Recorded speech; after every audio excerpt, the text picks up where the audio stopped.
औपदा रेंजरଙ୍କ द्वारा काठ जबत बालेश्वर जिला खैरा ब्लॉक बरदा ग्राम कुपारी वन विभाग द्वारा आंब पणस पुंटिया एपरिकी 40 शिफ्ट काठ जबत करा जायछि, जार आनुमानिक मूल्य 50,000 टंकारु अधिक हेबो।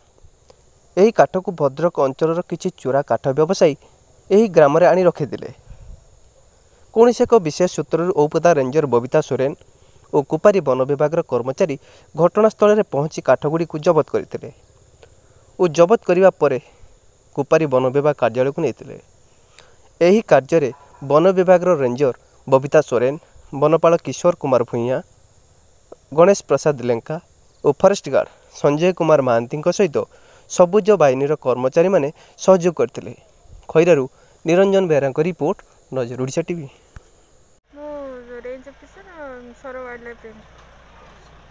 आज बरदा अंचल जो काठ जबत कले कौन कह आमर किसी लो लेवल इनफॉरमेशन आम जो पाइलु से रेटा इनफॉरमेशन पाइला आम चढ़ाऊ करूँ किसी काठ भी आम पाइु सीज भी कराई फर्दर इनक्वारी चलती इन्वेस्टिगेशन चलती पाखापाखि 30-40 काठ सीज कराई।